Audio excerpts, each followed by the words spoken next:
সাল্লাল্লাহু আলাইহি ওয়াসাল্লাম এই অনুচ্ছেদ কায়েম করেছেন মাধ্যমে। এখানে কি বর্ণনা করা হয়েছে?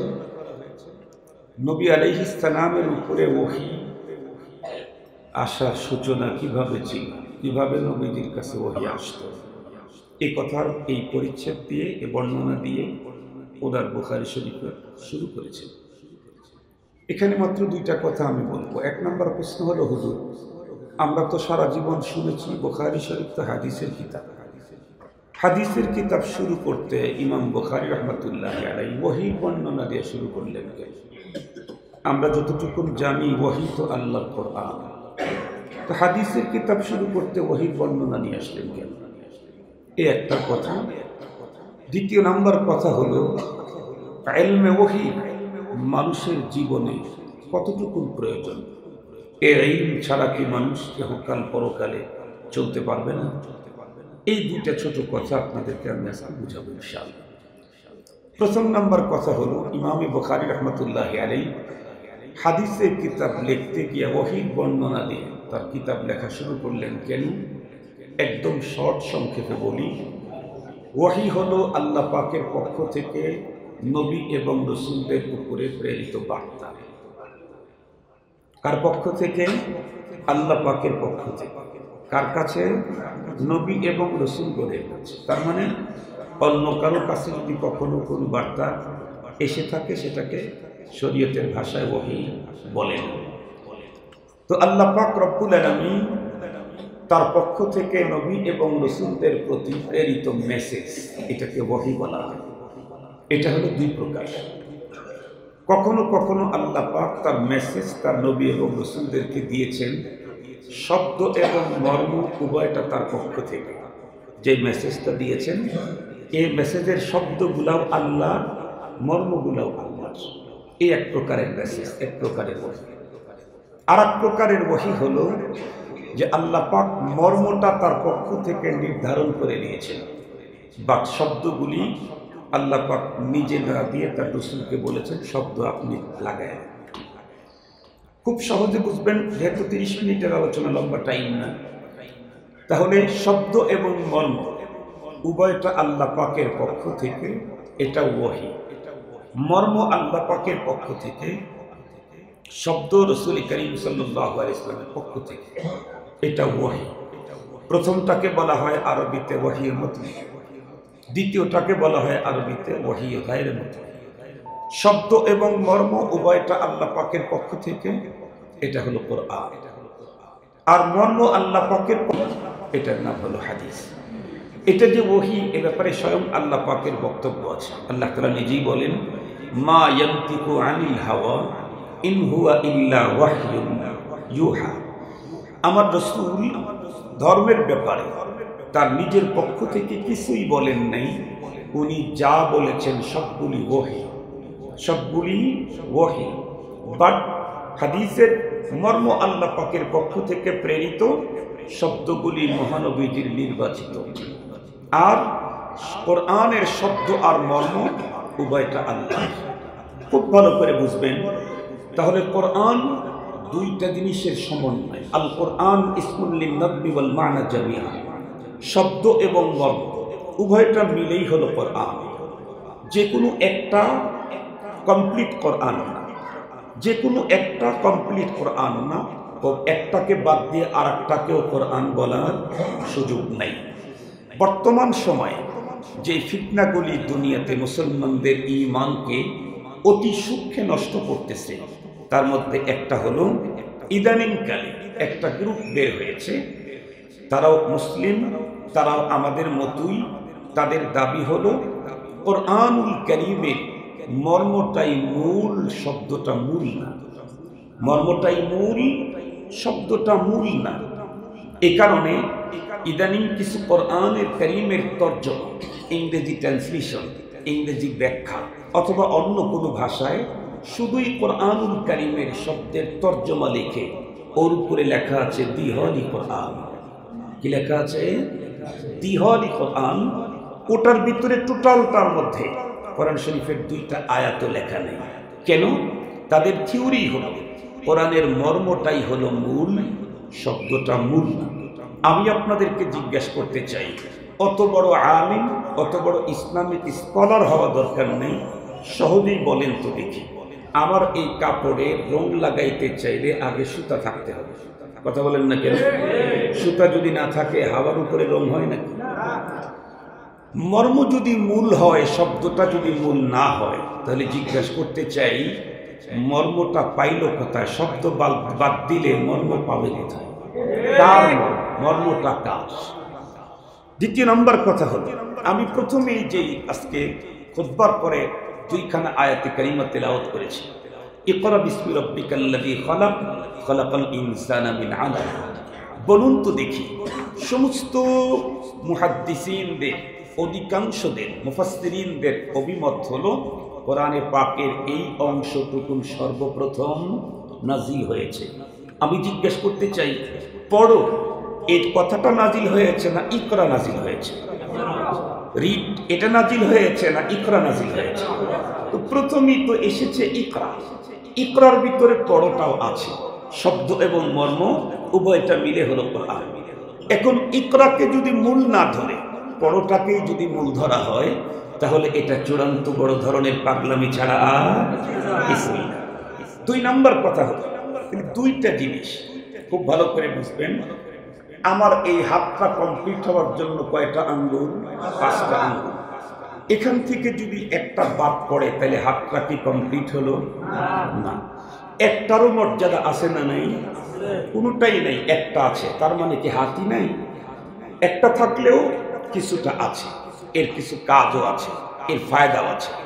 কোরআনুল কারীম যেহেতু শব্দ এবং মর্ম উভয়টা মিলে কোরআন, সুতরাং কেউ যদি মর্ম জানে সে যেমন কোরআন জানলো, কেউ যদি শব্দগুলি পড়ে সেও কোরআন জানলো, সেও কোরআনের একটা অংশকে পড়লো। তাহলে কোরআনুল কারীম বুঝেই পড়তে হবে, না বুঝে পড়লে কোনো নেকি নাই, এই কথা বলার কোনো সুযোগ নেই। কেন? পড়লেও তো একটা কাজ হলো। কোরআন তো দুইটা জিনিস মিলে, শব্দ এবং মর্ম। আমি শব্দগুলি পড়তেছি, তাহলে কোরআনের একটা জিনিস তো আমি পড়লাম, এরপরে আমি তার মর্ম বুঝতেছি, কোরআনের আরো একটা জিনিস আমি অর্জন করলাম। সুতরাং একটা অর্জন করলে নেকি হবে না, ফায়দা হবে না, এই কথা জাহেল ছাড়া কারো মুখে মানায় না।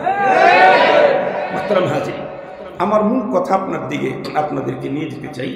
তাহলে আমরা তো এতক্ষণ বুঝে ফেলেছি আল্লাহ পাকের পক্ষ থেকে তার রসুলদের উপরে প্রেরিত মেসেজ কয় প্রকার, ওহী 2 প্রকার।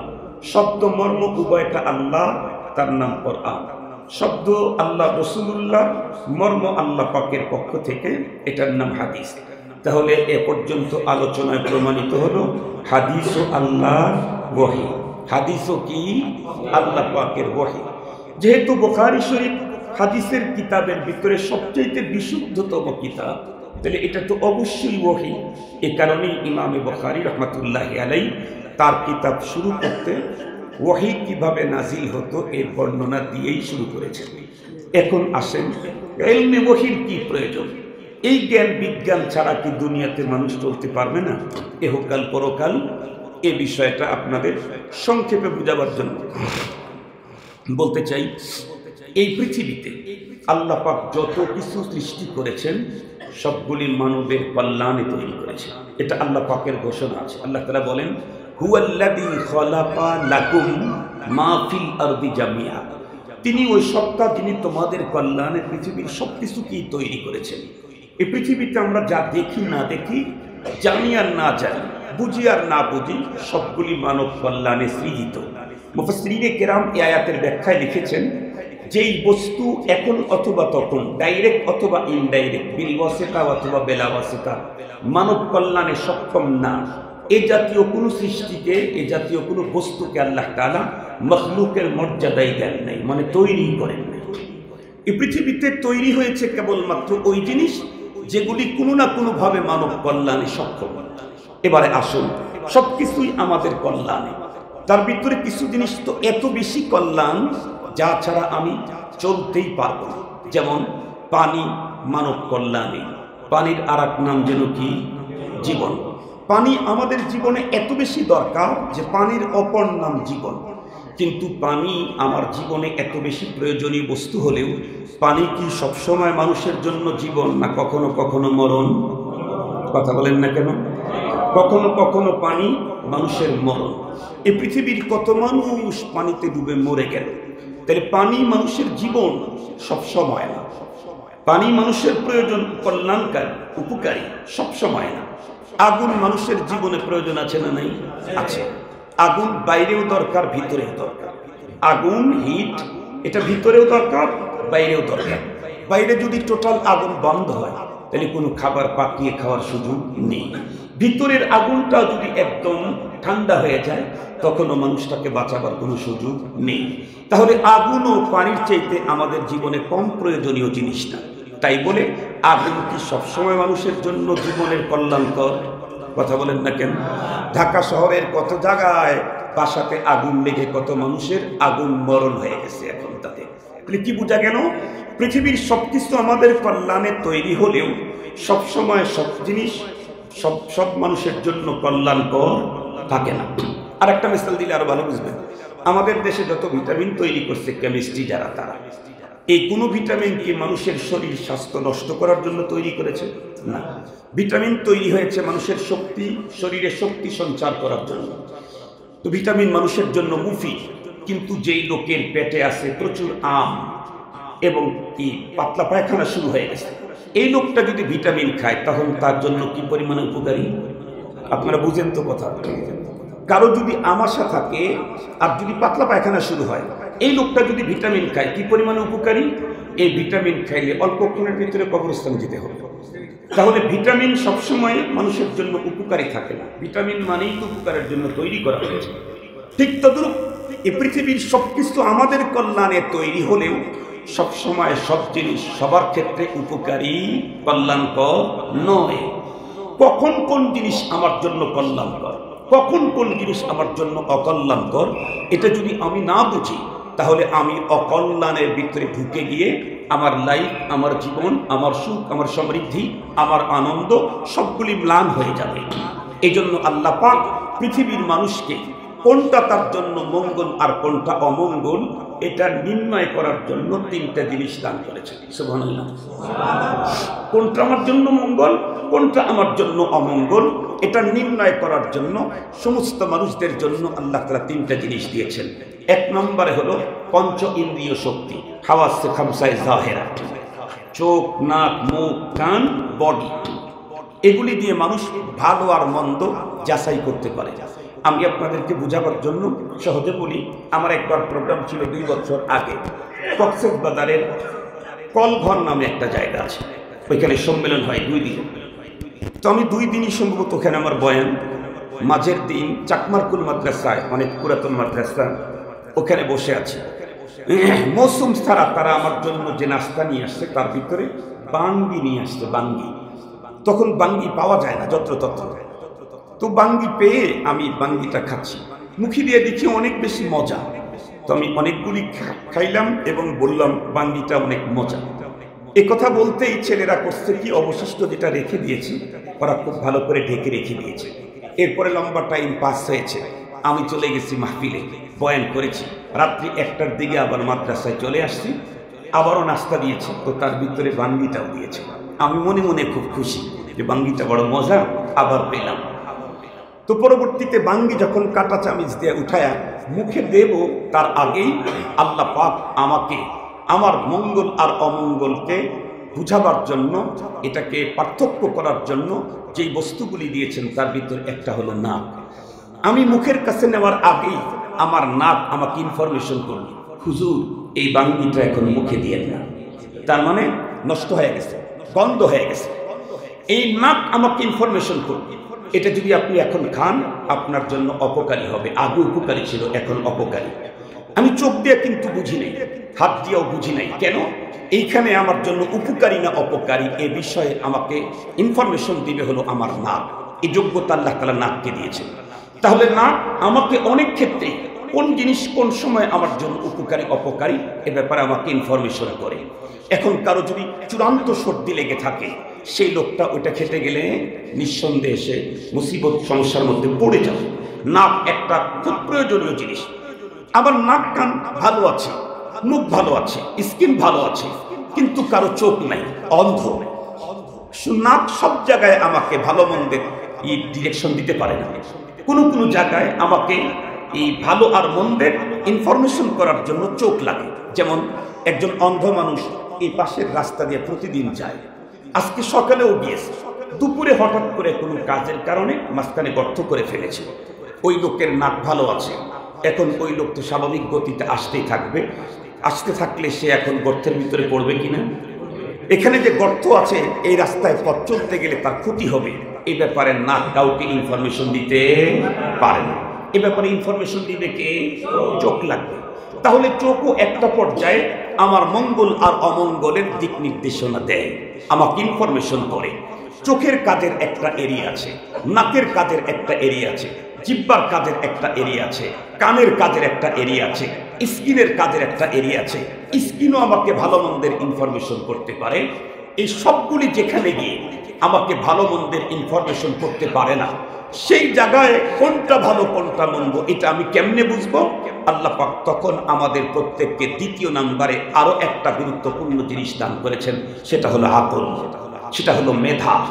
যেই জায়গায় নাক আমাকে ইনফরমেশন করতে পারে না, কেমন আমাকে ইনফরমেশন করতে পারে না, সেই জায়গায় আমাকে ইনফরমেশন করবে ভালো মন্দের মেধা। এ কারণে যে সমস্ত মানুষের মেধা ভালো না, সুস্থ না, ওর হাত ভালো, ওর নাক ভালো, ওর কান ভালো, ওর চোখ ভালো, ওর বডি ভালো, কিন্তু মেধা প্রবলেম, পাগল, বলুন তো দেখি এদেরকে কি মানুষ ছেড়ে দিয়ে রাখে? পাগলকে কি মানুষ ছেড়ে দিয়ে রাখে? কেন? ওর চোখ ভালো আছে, ওর নাক ভালো আছে, কান ভালো আছে, সব ভালো আছে, কিন্তু নাক, চোখ, মুখ, কান সব ব্যাপারে ইনফরমেশন করতে পারে না। কিছু জায়গায় মেধা লাগে। এই জন্য যাদের মেধা প্রবলেম তাদের হাতের ভিতরে নিয়ন্ত্রণের শিকল লাগানো হয়। কারণ ছোট্ট এক সহজে বোঝাবার জন্য বলি, এক জায়গার ভিতরে ফুলের তোড়া রাখা আছে, আর এক জায়গার ভিতরে জ্বলন্ত আগুনের আঙ্গার রাখা আছে। মাঝখানে একটা অবশ শিশুকে যদি ছেড়ে দেন, ও কোনটা ধরতে যাবে? কথা বলেন, কোনটা ধরতে যাবে? ওর কি চোখ প্রবলেম? ও কি দেখতে পায় না? ও তো দেখেই ধরতে গেছে। ওর কি কান প্রবলেম? ও কি শুনতে পায় না? অবশ্যই শুনছে। ওর কি নাকের সমস্যা? ও কি জ্ঞান পায় না? অবশ্যই। ও কি জিহ্বাতে প্রবলেম? না। ওর কি স্কিনে প্রবলেম? না। তারপরেও ও এখন আগুন ধরতে গেলে ওর জন্য লাভ হবে না ক্ষতি হবে? ক্ষতি হবে। এই ক্ষতির থেকে তার চোখ বাঁচাইতে পারে নাই, তার কান বাঁচাইতে পারে নাই, ইনফরমেশন করতে পারে নাই। এই জায়গায় ইনফরমেশন করার জন্য কি লাগবে? মেধা লাগবে। এজন্য যাদের হাত পা নাক কান চোখ মুখ ঠিক আছে কিন্তু মেধা ঠিক নেই, এদেরকে শৃঙ্খলের নিয়ন্ত্রণে শিকল লাগাইতে হয়।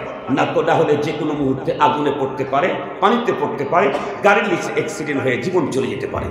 মনে রাখবেন, এই আকলটাও, এই মেধাটাও সব জায়গায় আমাকে ইনফরমেশন করতে সক্ষম নয়। কোনো একটা জায়গায় গিয়ে মেধা আমাকে ভালো আর মন্দের ইনফরমেশন করতে ব্যর্থ হয়। কান যেমন ইনফরমেশন করে সব ক্ষেত্রে পারে না, তার এরিয়ার ভিতরে পারে। নাক যেমন ভালো মন্দের ইনফরমেশন করে সব জায়গায় পারে না, তার এরিয়াতে পারে। ঠিক মেধাও আমাকে সব জায়গায় ভালো মন্দের ইনফরমেশন করতে পারে না। একটা জায়গায় গিয়ে মেধার কাজ শেষ হয়ে যায়, সেই জায়গাতে কোনটা আমার জন্য মঙ্গল, কোনটা আমার জন্য অমঙ্গল, এই বিষয়ে আমাদেরকে ইনফরমেশন করার জন্য আল্লাহ পাক তৃতীয় নম্বরে যেই বস্তু দান করেছেন তার নাম হলো ওহী। তার নাম কি? তাহলে বুঝে থাকলে বলুন, আমাকে ভালো মন্দের ইনফরমেশন প্রথম করবে কে? চোখ, নাক, মুখ, কান, বডি। দ্বিতীয় নম্বরে আমাকে ভালো মন্দের ইনফরমেশন করবে কে? এইগুলি যেখানে ব্যর্থ সেই জায়গায় ভালো মন্দের ইনফরমেশন করবে মেধা। মেধা যেখানে ব্যর্থ সেই জায়গায় ভালো আর মন্দের, মঙ্গল অমঙ্গলের ইনফরমেশন করবে হলো ওহী। সুতরাং খুব ভালো করে বুঝবেন, যেই মানুষ তার হাত পা ভালো আছে, মেধা ভালো নাই, তাকে যেমন ছেড়ে দিয়ে রাখা যায় না, সে তার নিজের জীবনটাকেই রক্ষা করতে পারে না। যে মানুষ তার মেধাও ভালো আছে কিন্তু তার কাছে ইলমে ওহী, ওহীর ইলম যার কাছে নাই, এই ইনফরমেশনের যোগ্যতা যার কাছে নাই, তাকেও উন্মুক্ত ছেড়ে দেওয়া যায় না। যার মেধা নষ্ট তাকে ছেড়ে দিয়ে রাখলে সে যেমন দুনিয়ার কোনো গর্ত অথবা আগুনে হাত দিতে পারে, যার কাছে ইলমে ওহী নাই তাকে ছেড়ে দিয়ে রাখলে, তার হাতে নেতৃত্বে দিলে সে এবং পুরা জাতিকে জাহান্নামের গর্তে ফেলে দিবে। মুহতারাম হাজিরিন, সহজে বোঝার জন্য একটা ছোট্ট মিসাল দিয়ে কথা শেষ করে দিচ্ছি। আমার বাড়ি তো সিরাজগঞ্জ, শুনছেন? সিরাজগঞ্জে আমার আব্বা রহমতুল্লাহ আলাইহি অনেক বড় বুজুর্গ ছিলেন। এই মাওলানা নিয়ামতুল্লাহ সাহেব আমার আব্বার মাদ্রাসায় ফারেক হওয়ার পরে মনে হয় পড়েছে। আল্লাহু আকবার।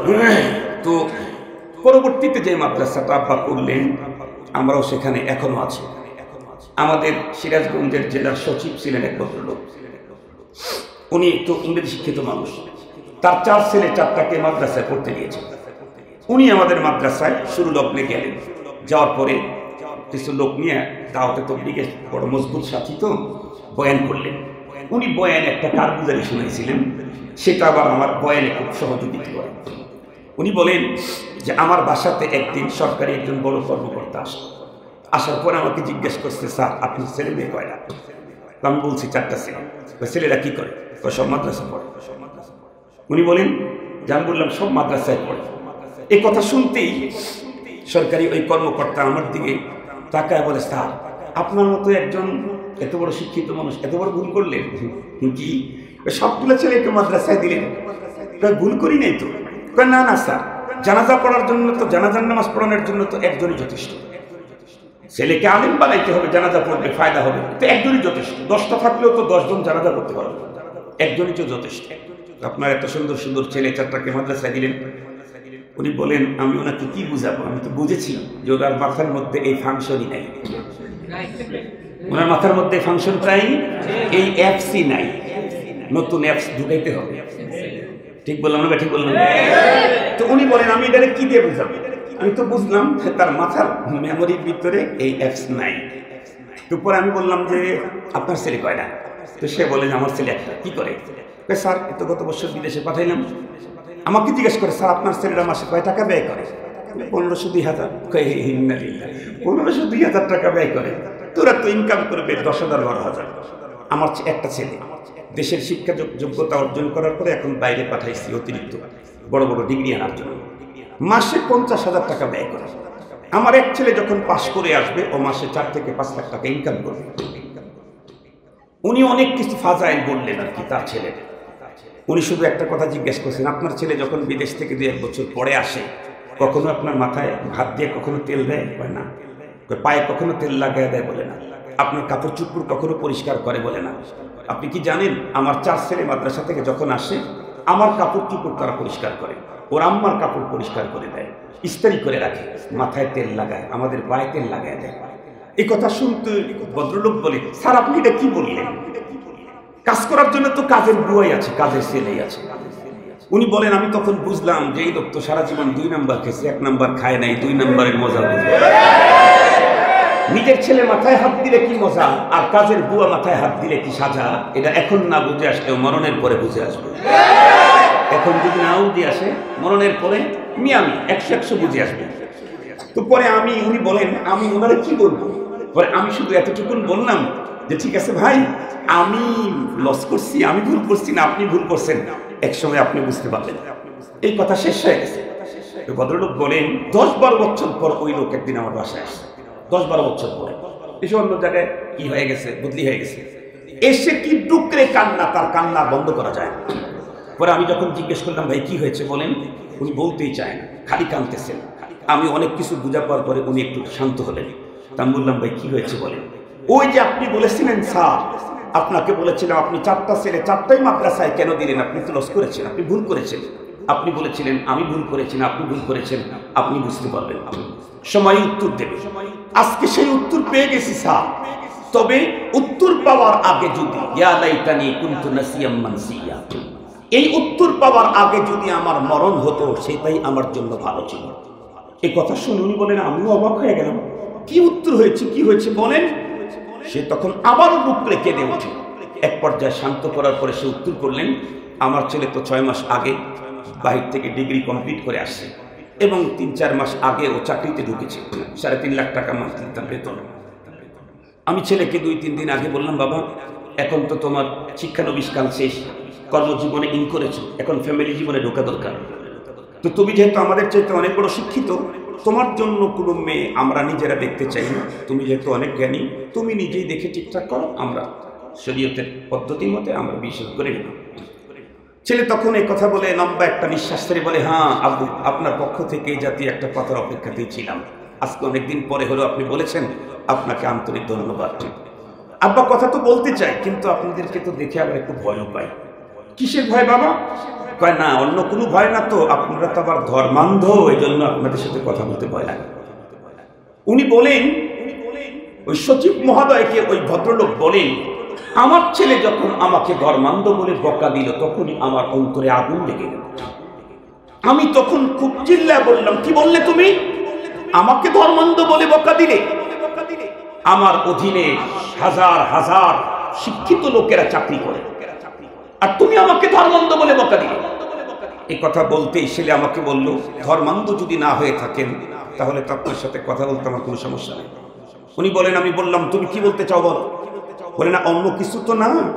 আব্বা বলেন তো দেখি, আমাদের বাসাতে যদি একটা পেয়ারা গাছ লাগাই, সেই পেয়ারা গাছে যদি 5টা পেয়ারা আসে, 3টা পেয়ারা আঁকা বাঁকা পোকাওয়ালা, আর 2টা পেয়ারা অত্যন্ত সুন্দর, সেই ক্ষেত্রে সুন্দর ভালো পেয়ারা 2টা মার্কেটে বিক্রি করে আঁকা বাঁকা পোকাওয়ালাটা খাওয়াটাই কি বুদ্ধিমানের কাজ? বাবা বললেন, অবশ্যই না। বলে, তাই যদি হয় আব্বু, আমি অনেক ফিকির করে দেখেছি, থিসিস করেছি অনেক। কি ফিকির, কি থিসিস করেছো বলো? আব্বু, আমাদের সংসারটা, ফ্যামিলিটা, আমাদের আয় ইনকাম, অর্থ সম্পদ যা সবকিছু মিলে অনেক ভালো পজিশন। বাইরের থেকে যদি কাউকে নিয়ে এসে এই আনন্দ, এই আরামে উপভোগে শরিকদার বানাই, ওর চাইতে নিজেদের ভিতরে কাউকে এই আরাম এর ব্যবস্থা করে দেওয়াটাই ভালো। তো বাবা বলেন, একটু ভালো কথা বলছে। বাবা চিন্তা করছে, হয়তো কোনো খালাতো বোনের কথা বলবে, না হয় চাচাতো বোনের কথা বলবে, না হয়তো মামাতো বোনের কথা বলবে, না হয় ফুফাতো বোনের কথা বলবে।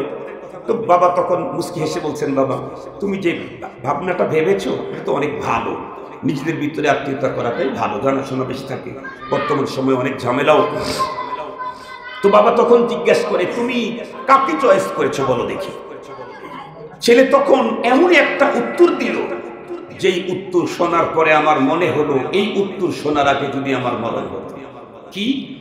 আর যেই ভদ্রলোকের কথাগুলো বলতেছিলেন, উনি হলো বগুড়া গাবতলীর মানুষ, বগুড়া গাবতলীর লোক। উনি তখন ওনার ভাষায় বললেন যে, ওই ভদ্রলোক অফিসার তখন আমাকে ডেকে বলে, স্যার কি বলবো, আমার ছেলেকে অনেক টাকা ব্যয় করে বিদেশ থেকে সর্বোচ্চ ডিগ্রি নিয়ে আসছি, এখন আমার ছেলে আমাকে বলে, আমি চিন্তা ভাবনা করে দেখেছি আমার জন্য সবচাইতে ফিট হবে আমার আপন ছোট খালাটা, আমার আপন ছোট খালাটা। তো ওই ভদ্রলোকই বলতেছে, চোখের পানি ছেড়ে কান্না দিয়ে বলতেছেন, আমার ছেলে এখন আমার ভাইরা হবার চায়। বগুড়ার ভাষা না, আমার ছেলে এখন আমার ভাইরা হবার চায়, এটা হলো বগুড়ার আঞ্চলিক ভাষা। আপনারা তো এই কথাটা শোনার সাথে সাথে ইন্না লিল্লাহ বলছেন, আস্তাগফিরুল্লাহ বলছেন, কিন্তু আমি আপনাদের সবার কাছে একটা করছেন, এখানে শেখুল হাদিস, শেখুল তাফসীর, খতিব, আরো অনেকে আছে। 1000 বছর সময় আপনাদেরকে দিলাম, 1000 বছর। আপনারা চলে যাবেন, পরবর্তী মানুষদেরকে জিম্মাদারি দিয়ে যাবেন। কোরআন আর হাদিসের ইলম ছাড়া শুধুমাত্র কেবলমাত্র আপনার মেধা, মস্তিষ্ক, জ্ঞান আর বিজ্ঞানের দিক থেকে 1000 বছর পর্যন্ত 1000 কোটি মানুষ গবেষণা করেও নিজের খালাকে বিয়ে করা অমঙ্গল এর উপরে একটা প্রমাণ কোনোদিন বের করতে পারবেন না, একটা দলিল বের করতে পারবেন, একটা যুক্তি আবিষ্কার করতে পারবেন। কিয়ামত পর্যন্ত সময় দিলাম, নিজের মেয়েকে বিয়ে করা এটা যেমন অমঙ্গল, এটার উপরে শুধুমাত্র কেবলমাত্র মস্তিষ্ক প্রসূত জ্ঞান বিজ্ঞান দিয়ে কিয়ামত পর্যন্ত ভেবে চিনতে এটা অমঙ্গলের উপরে একটা প্রমাণ বের করতে পারবে না, পৃথিবীর কেউ পারবে না। এরপরেও আপনারা প্রত্যেকেই বলেছেন নাউজুবিল্লাহ, ইন্না লিল্লাহ। কেন বলেছেন? এটা মেধা মস্তিষ্কের কারণে না, আমাকে ইন্না লিল্লাহ বলতে বাধ্য করেছে আমার মেধা, আমার আকল নয়, বরং ইলমে ওহীর কারণে, শরীয়তের ইলমের কারণে। নিজের মেয়েকে বিয়ে করা আমার জন্য অমঙ্গল, এটা আমাকে আকল বলতে পারে না, এই যোগ্যতা আকলের নাই। নাক, আকলের কাজ কখনো নাক করতে পারে না, মেধা মস্তিষ্কের কাজ কখনো কান করতে পারে না, মেধা মস্তিষ্কের কাজ কখনো চোখকে দেওয়া হয় না, চোখকে দেওয়া অনেক কাজ হয়, চোখের কাজ যেখানে শেষ সেখানে আকলের কাজ শুরু। এই জন্যই তো আমরা বলি, তাম পৃথিবীর যত বড় আকাশচুম্বী জ্ঞান বিজ্ঞানের অধিকারী মানুষ দেখেন না কেন, তাম পৃথিবীর সকল মানুষের মানব রচিত জ্ঞান বিজ্ঞানের সমাপ্তি যেই জায়গায়, আল্লাহর কোরআনের বিজ্ঞানের সূচনাই হলো সেই জায়গায়। আকলের কাজ যেখানে শেষ সেখানে ইলমে ওহীর কাজ শুরু। চোখ, নাক, মুখ, কান, স্কিনের কাজ যেখানে শেষ ও যেখানে ইনফরমেশন করতে ব্যর্থ আমার চোখ, যেখানে আমাকে মঙ্গল অমঙ্গলের ইনফরমেশন করতে ব্যর্থ আমার কান, যেই জায়গায় আমার মঙ্গল অমঙ্গলের ইনফরমেশন করতে ব্যর্থ আমার স্কিন, সেই জায়গায় আমাকে মঙ্গল অমঙ্গলের ইনফরমেশন করে হলো আকল। আকলও একটা জায়গায় গিয়ে সে স্থবির হয়ে যায়, স্থিমিত হয়ে যায়, তার কাজ বন্ধ হয়ে যায়, তার পাওয়া। সেই জায়গাতে মঙ্গল আর অমঙ্গলের ইনফরমেশন করবে। কথা বলেন, আরো জোরে বলেন, কথা বলেন। তার নাম কোরআন এবং হাদিস। কোরআন এবং হাদিস। চোখ নাক মুখ কান সব ঠিক থাকলে, মাথা ঠিক না যদি না থাকে, তাকে যেমন নিয়ন্ত্রণ করতে হয়, নাইলে সে নিজেকেই রক্ষা করতে পারে না। আরেকজন মানুষের চোখ নাক মুখ কানও ভালো আছে, মেধাও ভালো আছে, কিন্তু ইলমে ওহীর কোনো যোগ্যতাই তার ভিতরে নাই, তাকেও ছেড়ে দেওয়া যায় না। সে জাহান্নামের গর্তের ভিতরে নিজে পড়বে, জাতিকে আগুনের বাসি করে ছাড়বে। মুহতারাম হাজিরিন, আমি বলেছিলাম যে লম্বা কথা বলার সুযোগ আমার নাই, 3 মিনিট বেশি হয়ে গেছে। তাহলে এ পর্যন্ত আলোচনায় তো বুঝেছেন, একজন মানুষের চোখ না থাকলে যতটুকু তার জীবন অচল, তার চাইতে 1000 গুণে বেশি কোরআন আর হাদিসের ইলম না থাকলে তার জীবন অচল। একজন মানুষের মেধা যদি নষ্ট হয়, তার জীবনটা যেই পরিমাণে অচল, একজন মানুষের কাছে কোরআনে পাকের কোনো ইলম যদি না থাকে, তার চাইতে বড় অচল। এটা মনে রাখবেন। আর সেই মানুষটাকে ইহকাল এবং পরকালে শান্তি আর মুক্তির পথ দেখাবার জন্য, কোনটা মঙ্গল কোনটা অমঙ্গল এই ইনফরমেশন করার জন্য 3য় নম্বরে সবচাইতে পাওয়ারফুল গাইডার হলো কোরআন হাদিস। এটা যাদের কাছে আছে তারা ইহকাল এবং পরকালের অমঙ্গল থেকে নিজেকে বাঁচাইতে পারে। যাদের কাছে এটা নাই, তারা ইহকালের কিছু অমঙ্গল থেকে নিজেকে রক্ষা করতে পারলেও পরকালীন জীবনের অমঙ্গল থেকে রক্ষা করতে পারে না। তার জ্বলন্ত প্রমাণ আজ থেকে 11 দিন পূর্বে ঘটা আপনাদের ঢাকা শহরের অভিজাত এরিয়া ধানমন্ডি 7 নম্বর রোডের 25 নম্বর বাসা মহসিন খান। তার কাছে যদি ইলমে ওহীর পর্যাপ্ত জ্ঞান থাকতো, সে অবশ্যই কোনোদিনও সুইসাইড আত্মহত্যার পথ বেছে নিত না। পৃথিবীর ইতিহাসে কোন আলিম আত্মহত্যা করেছে তাম পৃথিবীর ইতিহাসে নাই। পৃথিবীর সেরা বিজ্ঞানী আত্মহত্যা করেছে, এটা আছে। পৃথিবীর সেরা বিজ্ঞানী আত্মহত্যা করেছে, এটা আছে। আপনারা শুনলে তো অবাক হবেন। আজকে তাম দুনিয়া মানুষকে দুনিয়ার স্বাচ্ছন্দ্যময় জীবন কাটাবার লাখো উপকরণ প্রতিদিন নতুন নতুন তৈরি করছে, প্রতিদিন।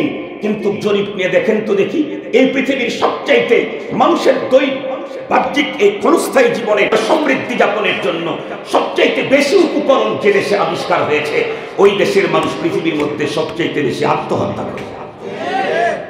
দুনিয়ার এত কিছু আয়োজন করলো আনন্দের, এরপরে আবার আত্মহত্যা করে, তাহলে এই আয়োজনের কি দাম, এই আয়োজনের কি লক্ষ্য? মুহতারাম হাজিরিন, সময় নাই, দিলের কথা, ভিতরের কথা, বেদনাগুলো আপনাদেরকে বুঝাইতে পারলাম না। এতটুকুন তো বলতে সক্ষম হয়েছি যে ইমামে বুখারী রাহমাতুল্লাহি আলাইহি তার কিতাবটা শুরু করতে বাবুল কাইফা কানা বাদুল ওয়াহি ইলা রাসূলিল্লাহি সাল্লাল্লাহু আলাইহি ওয়াসাল্লাম ওহীর বর্ণনা দিয়ে কেন শুরু করলেন? এটাও কি ওহী, এটা বুঝিয়েছি। আর ওহী মানব জীবনের জন্য কতটুকুন দরকার এটাও বুঝিয়েছি। আল্লাহ তাআলা আমাদের সকলকে চোখ নাক মুখ কান যেমন সুন্দর দিয়েছেন, মেধা যেমন সুন্দর দিয়েছেন, 3 নম্বরে আমার গাইডার, 3 নম্বরে ইনফরমেশনকারী বস্তু ওহীর ইলম ওভাবে সুন্দর আমাদেরকে অর্জন করার তৌফিক দান করুন। ওয়া আখিরু দাওয়ানা আলহামদুলিল্লাহি।